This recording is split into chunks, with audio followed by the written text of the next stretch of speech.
ذرا بلند تر صلوات اللہم صلی علی محمد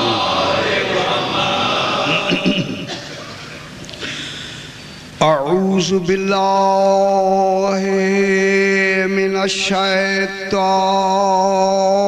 الرجیم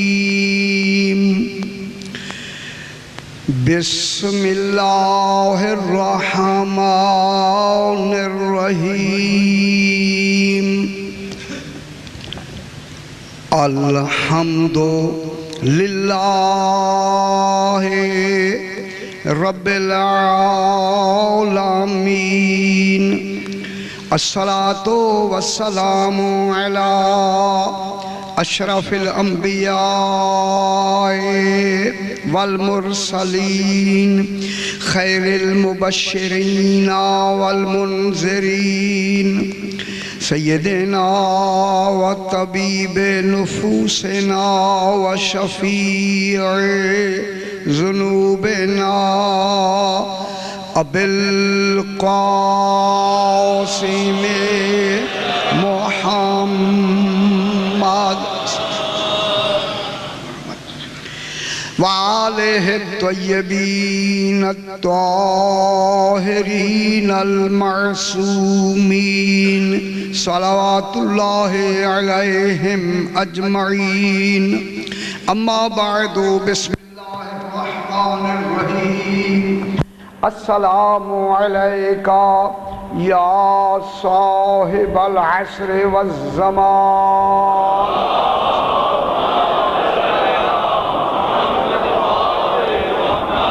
السلام علیکہ یا شریک القرآن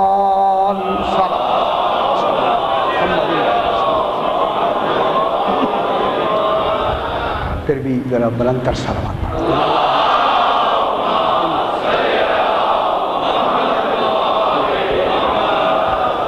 میں نے آپ کے سامنے امام زمانہ علیہ السلام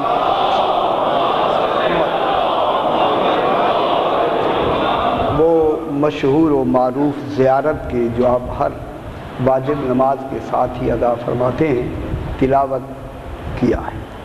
ارشاد ہو رہا ہے السلام علیکہ، سلام ہو آپ پر۔ سبحان عالمین سلام کہہ رہے ہیں، ایسی ذات ہے کہ ایک ذات پہ عالمین سلام کہہ رہے ہیں۔ اور سلام ہو آپ پر، آپ کیا ہیں؟ یا صاحب العصر والزمان، اے عصر اور زمان کے کلی مالک، کلی مختار، تم پر سلام۔ صرف یہ سلام نہیں بلکہ دوسرا عہدہ بیان ہوتا ہے، وہ بھی سلام کے بعد وَالسَّلَامُ عَلَيْكَ یا شریک القرآن، اور سلام ہو آپ پر اے قرآن کے شریک۔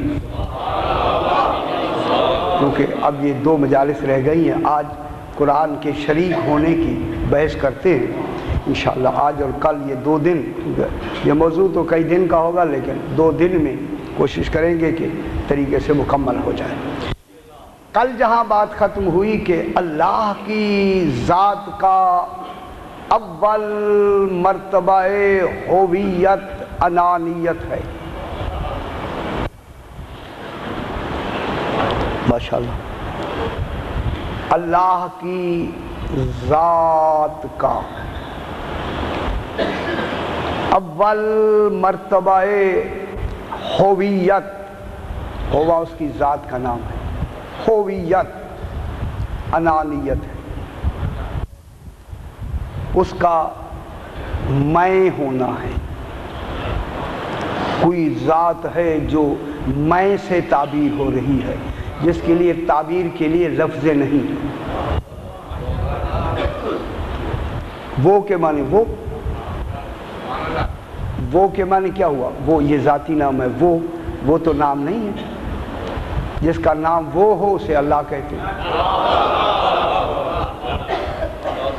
یعنی تعبیرات میں خالق نے کیسے لفظ منتخب فرمائے ہیں کہ لفظیں بھی ہیں مگر